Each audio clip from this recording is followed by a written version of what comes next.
Yo man, yo man, yo Island man. What is it that makes people successful? What is it that separates one person from another? I remember looking around me in those days, and everybody said to me, the thing is about life and work, Simon, is that, you know, try and find something in this life that you love. And actually it seemed to me from my rock and roll days that the brands, you know, the brands coming online, the brands were the new rock and roll. That was the new exciting place to be. There has to be that zizz, the zizz in showbiz, in every biz. And there was this silence. He looked at me, looked me straight in the eyes and said, what you should do, Simon, is a conveyor belt sushi bar with girls in black PVC miniskirts. But when you look around, you kind of, I do anyway, I look around at successful people and I kind of assume that successful people go around succeeding all day. You know, float from one success to the next.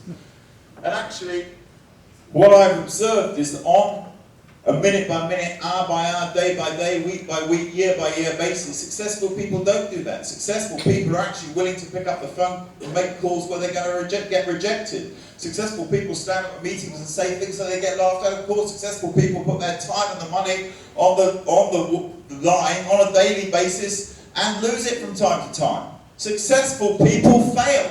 And actually, underlying that if you can change the rules in any world that you live in any business or any world or any sport, if you can change the rules underlying what you've done, you have an incredible advantage.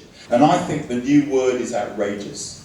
But today, just to be in this world of business, just to compete in this world, we have to be outrageously good at what we do, we have to be outrageously committed, and we have to be, in a very un-British way, put our head above the parapet and actually say to people when we've done something interesting, say, this is what we've done, look at me. And I learned the greatest lesson of my life. Figure out what you're good at. And then try to spend 90% of the time doing what you're good at and what you love. And I remember going back home and walking back in this new landscape of my life, having done my first proper deal of all time, grown up sort of thing.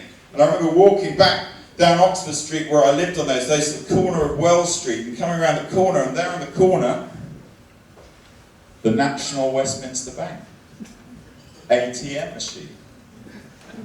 Gotta have a look. So I go in and I put my PIN number in, and sure enough, under my name is all these millions of pounds. And I'll tell you something, if anybody ever tells you that money doesn't make you happy, they're lying.